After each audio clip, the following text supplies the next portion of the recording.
blood, all the pain.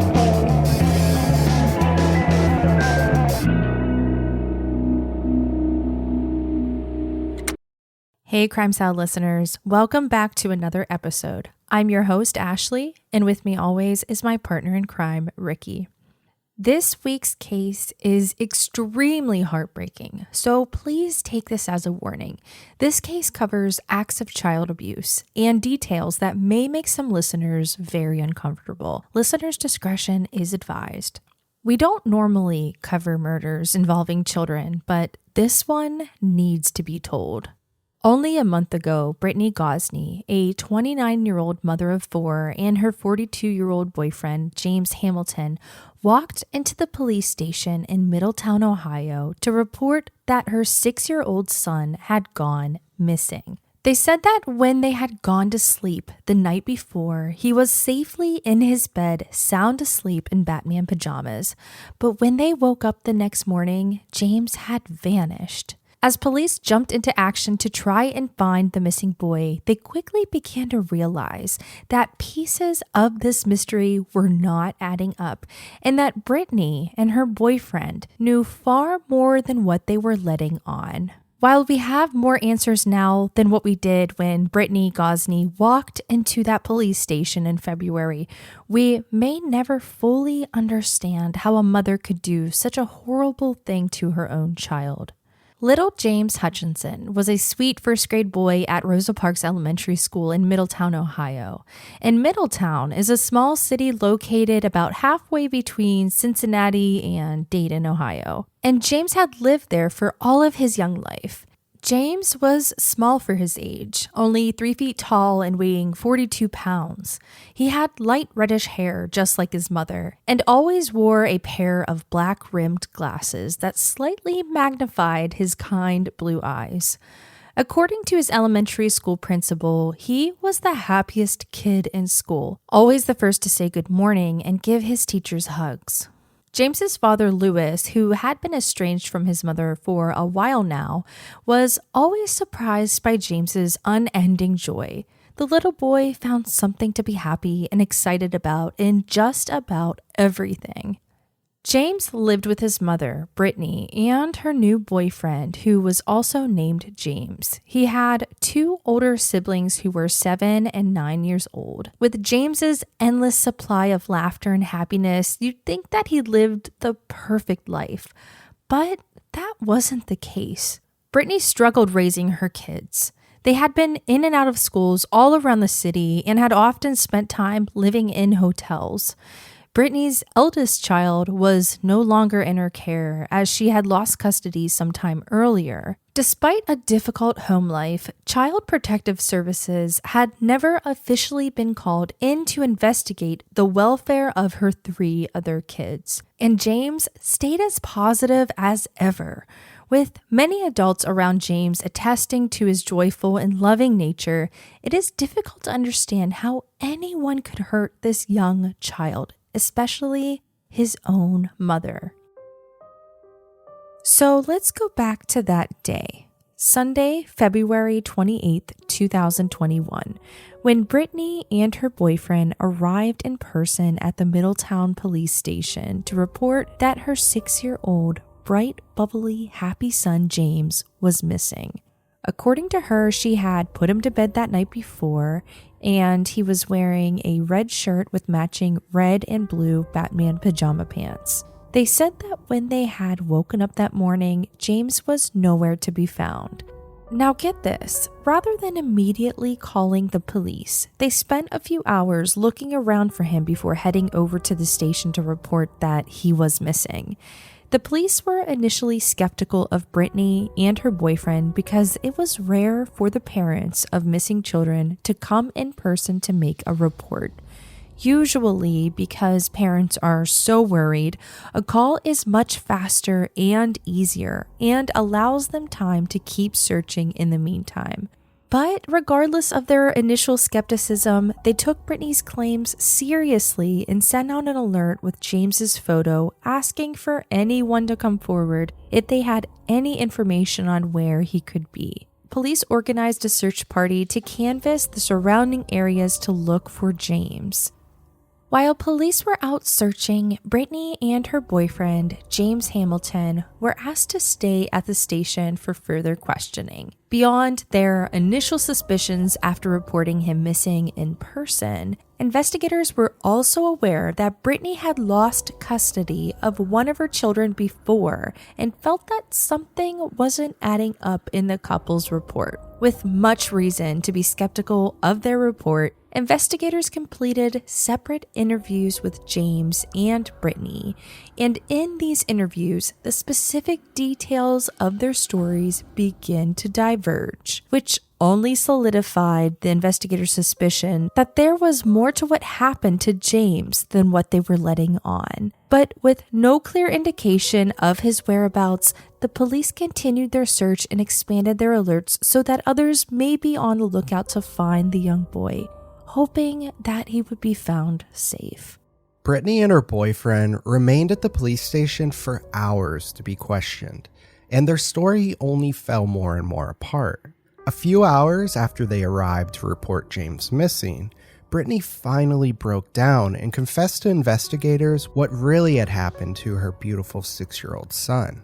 She said that late at night, around 3 a.m. on Saturday, February 27th, she hogtied, bound, and gagged her 3 children, the eldest being only 9 years old, and put them into her boyfriend's 2005 Dodge Caravan to Rush Run Wildlife Area in Preble County. Rush Run was less than a 30-minute drive west from their home, and she had been there before with her kids to go fishing. When they arrived, Brittany dragged the kids out of the car. She told police that she had planned to abandon all 3 of her children. After getting the kids out, she locked the doors of the car and got back inside to leave them. But poor little James, confused and afraid, had managed to get out of his binds and wanted back in, so he held onto the door handle with all of his might. Brittany knew James was still holding on, and still she slammed down on the gas pedal in an attempt to get away. But her 6-year-old boy held on. He was dragged some distance and was possibly hit with the car as she tried to flee. His hand eventually slipped from the handle and Brittany left, not looking back to see if he was okay. We could not imagine what could possess someone to do such a heartless, violent thing to their own children. To tie them up, abandon them alone at night is heinous enough, but to intentionally hit a small, terrified little boy with a car? It's just awful. Perhaps she was feeling guilty for this because about 30 or 40 minutes later, Brittany returned to where she had left James and her children. When she arrived, she saw that James had suffered a serious head injury from being hit with the car. He was dead. She picked up James's body and put him in the car, along with her 2 other kids.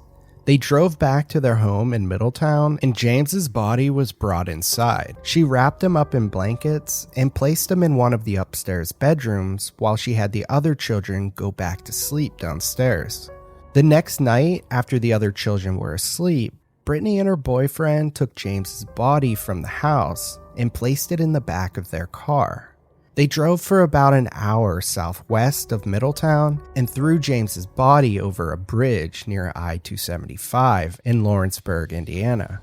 He landed in the Ohio River, a large river that forms much of the northern border of Kentucky, separating it from Ohio and Indiana. Around 9 p.m., a little less than 12 hours since they reported James missing, Brittany Gosney and James Hamilton were arrested in connection with the death of James Hutchinson. It's difficult to understand how something like this could happen. These children should have never been taken to Rush Run with the intention of being abandoned in the first place. It's all the more tragic and despicable that her actions caused this boy's death in the process of trying to abandon them. According to Brittany's statements to police, her only defense and explanation for her actions was that she felt pressured by her boyfriend James Hamilton to get rid of her children. With Brittany's confession, the police called off their search and issued a press release on what had happened. Upon hearing about what had happened to his son, James's father, Lewis Hutchinson, was devastated. He said that all she had to do was give him to me. All Brittany had to do was ask, and Lewis would have cared for his child. Because to Lewis, James was his world, and now all he wants is justice for what the mother of his child did. Brittany's sister Heather first learned James was missing from the news. She described James as a precious, one-of-a-kind little boy, who every time he would walk into a room, he would light it up. But when she heard the crime Brittany had admitted to, she was heartbroken. Heather had not seen James for about a month. The last time they had spoken was on a video call, but after the call, Brittany blocked her and the rest of the family. Heather believes it was Brittany's boyfriend who prompted the break from the family, and he may be more responsible for James's death than her sister. Heather and her parents are holding out some hope that Brittany is not solely responsible and that she is only covering for Hamilton. But as Heather explained, if evidence proves that she is 100% guilty, then I have no choice but to believe it. Brittany's other sister, Lisa, also spoke to the media. She was aware of Brittany and James' relationship, but didn't see any major issues between the couple or in the household. She reported that they had recently moved into a new home and were starting over fresh. In the past, Lisa was willing to help her sister if she was asked, but she thought things were actually getting better for Brittany. Because James's body hadn't been found yet, to be sure they had the complete story on what happened that horrible night, and perhaps uncover a stronger motive, Brittany Gosney and James Hamilton continued to be questioned by investigators. During it all, Middletown Police Department Chief Davis Burke said in a news conference that Brittany was not showing much remorse. Despite the seriousness of her actions, this strikes us as baffling. If it was her boyfriend who had pressured her, and her only intention was to abandon her children, but not kill them, why would she not feel any remorse over James's death? Though we can suppose if a mother is willing to abandon her young children at night in a wildlife area, she was essentially leaving them to die either way. Though James's life was lost, Brittany's surviving 2 children, thankfully, had been removed from their home and her custody after the confession. Because they are minors, there's little information about how they are or where they are now. All we know is that Child Protective Services has stepped in to care for them. Given the trauma of being left by their mother and seeing their youngest brother get murdered, we hope that they're getting the necessary help and care that they need. Local schools and religious groups have set up a fund for James's siblings called the James You Are Loved Fund, with the goal of providing monetary support now that they have been removed from their mother's care. An organization dedicated to search and recovery, North Star International, was involved in the search for James's body in the river near Lawrenceburg, Indiana. But given freezing temperatures, heavy rain, and snowmelt, the Ohio River could not be searched the first week of March because of the high water level. Investigators have only been able to start searching in the last few days, but James's body hasn't been found.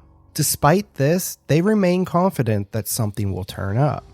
According to one of North Star's investigators, they have boats with sonar in the water, ground crews, canine units, and police agencies searching. If searching for the body of one child wasn't enough, North Star International Search and Rescue is also using the same search for James's body to look for the body of another 3-year-old boy. Nilo Lattimore's stroller was found in nearly the same area on the bridge overlooking the Ohio River as where Brittany threw James's body.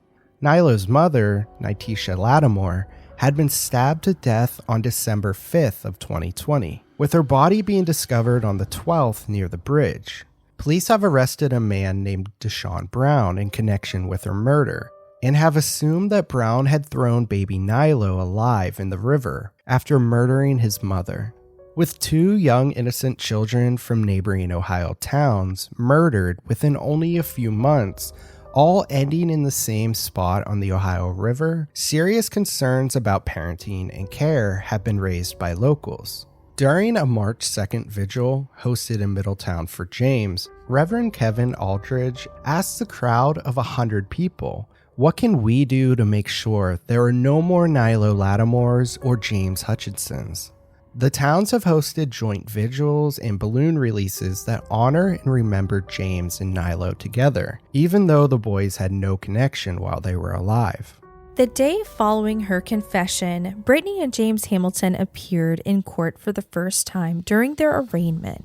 The court set Brittany's bond at $1 million, while her boyfriend was given a $105,000 bond. During the proceedings, Brittany claimed that she had a learning disability that prevented her from understanding what was happening in court, but the judge wasn't buying it. Nor was Police Chief David Burke. He said that in a press conference that Brittany had no trouble communicating, knew her constitutional rights, and understood right from wrong when she was murdering her child. Less than a week after Brittany's confession on March 5th, Brittany and James Hamilton were indicted on 31 combined crimes against 3 children. Brittany is facing 16 different counts, including murder, involuntary manslaughter, kidnapping, abduction, gross abuse of a corpse, child endangerment, and tampering with evidence. And her boyfriend is facing only slightly less at 15.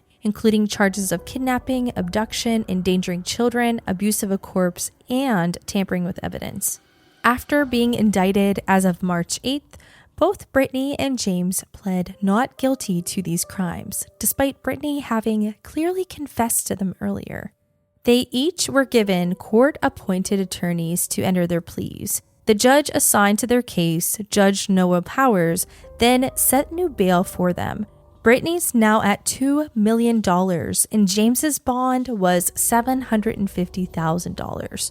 Brittany's attorney is David Washington, and during the bail hearing, he filed a motion that requested the courts to deny evidence that was illegally obtained by the police, though we aren't sure of what this evidence is. He also requested that the court prepare a transcript of the grand jury testimony. In this case, saying that it is believed that several people who testified may have given statements that would help Brittany win her case. Again, no specifics were released to the public, but we are definitely interested in learning more. James Hamilton's attorney hasn't filed any motions to help James's defense. Despite the horrific nature of the crimes, the death penalty is not on the table for this case. Prosecutor for Butler County, Michael Gmoser, said that because her actions do not constitute aggravated murder, the death penalty cannot apply. In other cases that do lead to the death penalty, they require that murders happen purposely and took prior planning. Based on the confession, it appears that Brittany did not leave the house that night with the intention of using the van to kill James. A tentative trial date has been set for May 24th, 2021 for James Hamilton and Brittany Gosney. It has yet to be determined if they are going to be tried together or not. Given that Brittany is claiming that James pressured her into abandoning her children, we are assuming that her attorney might want to push for them to be tried separately so that he can use that as a motive and defense. In just the last week, Brittany and her boyfriend had their first pre-trial hearing. During this, her lawyer submitted a plea of not guilty by reason of insanity. The county judge hearing the case ordered that Brittany undergo a psych evaluation to determine if she was competent to stand trial. Her attorney claimed that she has been struggling to participate in her defense, and that he isn't sure if she understands enough about what she has done and what she is facing. There is still no words on what or how James Hamilton's attorney plans to defend him. If Brittany is successful in her insanity defense, we would assume that this perhaps means James will be seen as more guilty because she claims to have been coerced by him to abandon her children. We hope that as their trial progresses, more information will come to light that can help us make sense of such a horrible crime. In the meantime, search crews are still searching the Ohio River for James Hutchinson's body. They have located specific areas of interest, but won't comment on if they are focusing on these areas because of speculation or if they had found evidence that could lead to the recovery of James's body. Above all, They want to help James's siblings, father, and remaining family to begin to have closure by finding his body to be buried. There is still so much left to uncover in this case, especially since the court proceedings are only just beginning. We are hopeful that through the dedication of the search crews, James's body will be found and given to his family so that they can lay him to rest. We want justice to be served for his murder. Whether Brittany was coerced by her boyfriend or not, James's siblings and remaining family deserve answers and closure. As the trial proceeds, we will be keeping tabs to learn the outcome. We cannot imagine how a mother could do this to her own child, and we hope that those of you with kids hug your little ones a little closer after listening. Thank you all so much for listening, and we'll see you next time. Crime Salad is a Weird Salad production. Are you kidding me? That was perfect.